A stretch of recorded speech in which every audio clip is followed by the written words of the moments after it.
Today we're going to talk about solving rational functions. I have a few examples that I want to talk to you about, but the first thing that we need to make sure that we keep in mind anytime you're solving a function is you want to keep in mind the domain. Because if you ever get an answer that is not in your domain, if you ever get an answer that is one of your restrictions, then you want to make sure you throw that answer out and only keep answers that are in the domain and not the ones that aren't. In this case, we actually don't have an issue with any domain because there is no x in the denominator. X is in the numerator, or x is standalone by itself, so there's no actual issues. So any answer that we get with this should be fine. Now, here's the thing.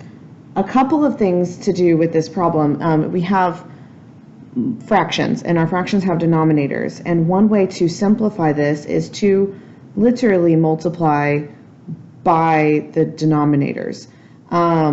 You can do this in two stages. I can multiply everything by 4, and that will eliminate the 4 in the denominator here, or I can start with the larger factor, the larger denominator, 8, and multiply everything by 8. If I do that, it should reduce all fractions because the LCD in this case is 8. Remember, in order to have common denominators, we would have to multiply this one by 2, and that would give us 8. So if we start with multiplying everything by 8, it actually cancels out things easier. We've done this before in simplifying and solving equations, especially linear equations, but in this case, when you're doing with functions that have fractions and you're dealing with those, you kind of want to make sure you're doing the same thing like every time. You want to make sure that you're not doing the same thing every time, being consistent, because it gets a little kind of confusing, especially when the problems get larger. So in this case, I'm going to take the denominator 8, and I'm going to multiply everything by 8. If I multiply everything by 8, that means I'm multiplying both sides by 8. That means I'm balancing out the equation. So multiply everything by 8. Here, 8 and 4 reduce. 8 divided by 4 is 2. Here, nothing reduces, but I have 8 times x, which is 8x. So you'll work with larger numbers, but you won't have fractions, and that's the beautiful thing about this. And then over here, 8 divided by 8 is just 1, so I have 1x. Now we can solve the equation like we normally would, getting all x's to one side by adding 8x to both sides. And we get 2 is equal to 9x. Solve by dividing both sides by 9. And x is equal to 2 over 9. Because I don't have a restriction on my domain, this answer is going to be my only answer, and I don't have to throw it out. Okay, let's move on to another problem. I have one written down right here. I'll move it up a little bit. For this one, I have a fraction equal to a fraction, and in order to eliminate the denominators here, we're going to multiply once again kind of by that LCD. Well, both of them have in common x minus 2. So you only have one factor for your LCD. That's going to be that x minus 2. And the easiest thing to do here is to multiply both sides of the equation by x minus 2. So I'm going to multiply this by x minus 2 and multiply this side by x minus 2. If you do this, notice that x minus 2 will reduce. I can cross-reduce it with x minus 2 in the denominator, leaving me with 4. And over here, I can reduce it with x minus 2 in this denominator, leaving me with x minus 1. Now we add 1 to both sides, and we get x is equal to 5. Now, the only other thing you want to check is it in your domain? Well, my domain in the original problem, x is not able to be equal to 2. So since x cannot equal 2, then we can keep this as our answer. Okay, so this would work. That one was super simple, super easy. Some of these are really not that hard.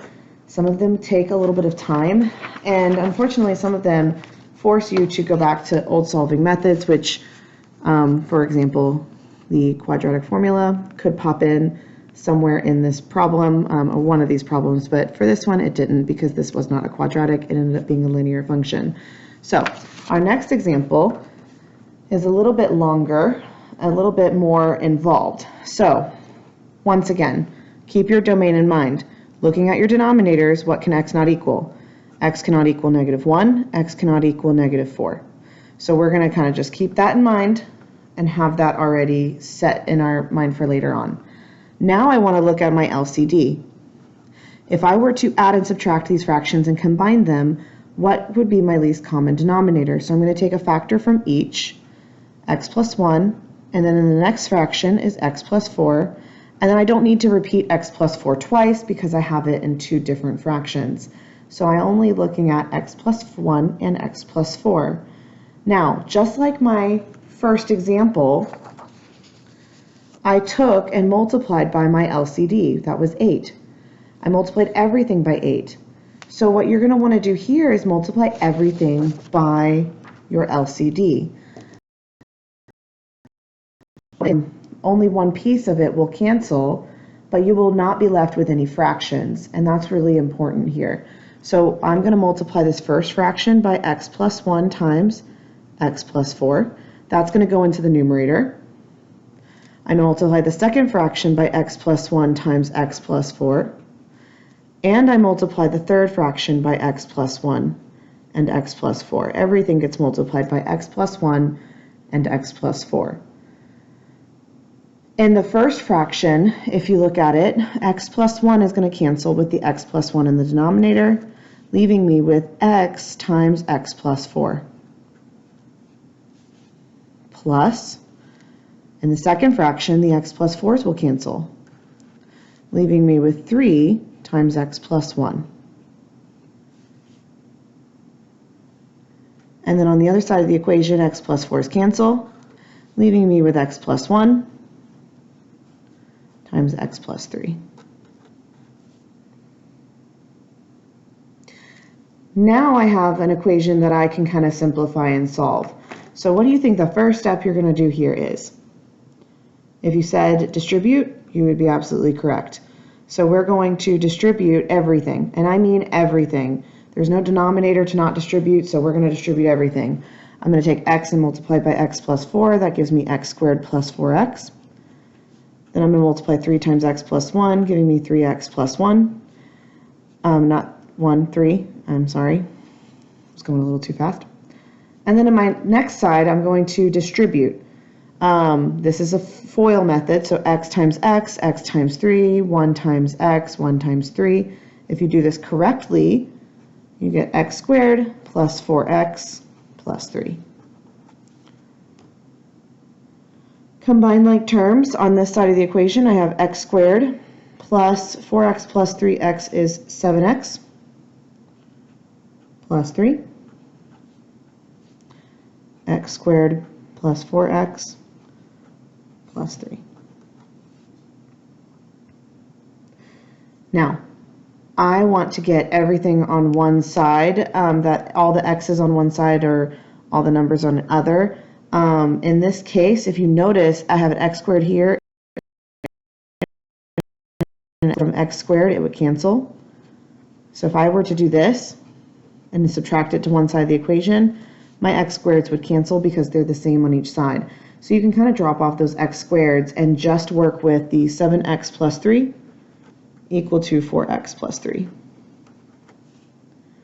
Now, I'm going to subtract 4x from both sides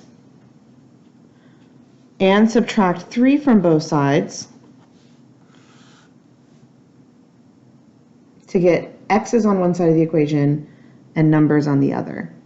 7x minus 4x is 3x. This cancels. 4x cancels, and negative 3 and 3 cancel. That leaves me with 0 on one side and 3x on the other. So what is my solution? Well, if I divide both sides by 3, I get x is equal to 0.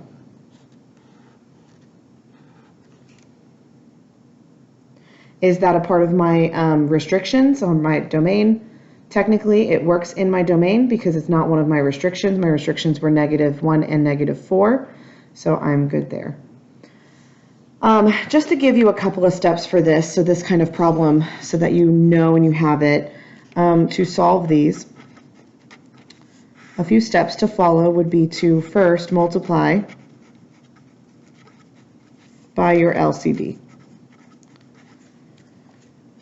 The second would be to distribute everything.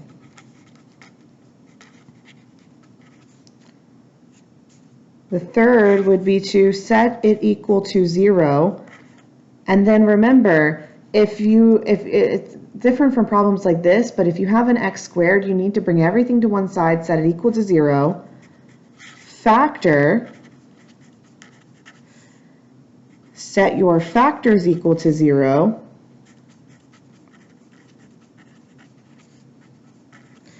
and then lastly check that it's in your domain, that's not a part of your restrictions.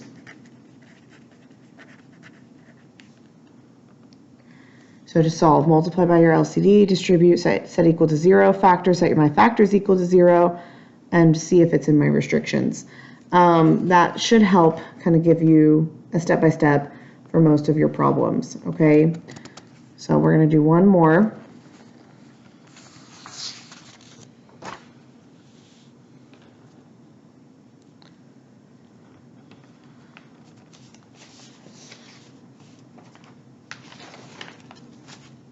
Okay, so for this one, I do want to kind of factor. I'm going to factor the denominator here. I would still always start with factoring if you can, because that's how you're going to determine your LCD.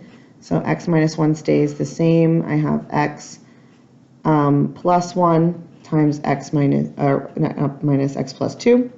So I factored the denominator there to x plus 1, x plus 2. Everything else should stay the same.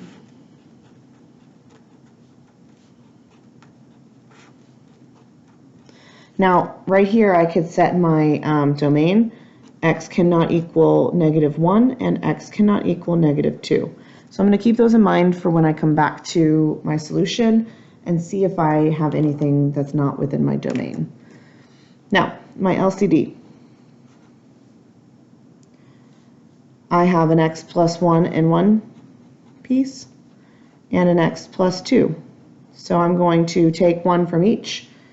Pretty much, I have to take the whole here because there's 1, 2 different, and because x plus 1 and x plus 2 have already been accounted for, I do not have to repeat them. So we're going to just leave it like that. And I'm going to multiply. Everything gets multiplied. X plus 1, x plus 2,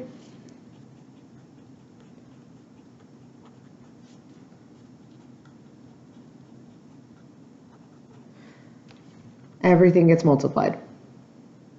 So now we see what cancels. X plus 1 and x plus 2 here will cancel with x plus 1 and x plus 2, leaving me with just x minus 1. And then this one is just the x plus 2's cancel, leaving me with 2x times x plus 1 equal to x plus 1's cancel and x minus 1 times x plus 2. Now we distribute. I have x minus 1 plus 2x squared plus 2x equals x squared plus x minus 2. Remember to FOIL. X times x times 2, -1 times x, and so on, and then combine like terms. Combining terms now from each side, there's nothing I can do on this side, so it's going to stay x squared plus x minus 2.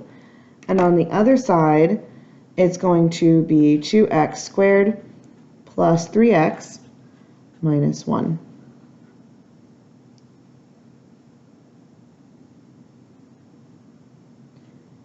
So I am going to choose to move everything to one side now.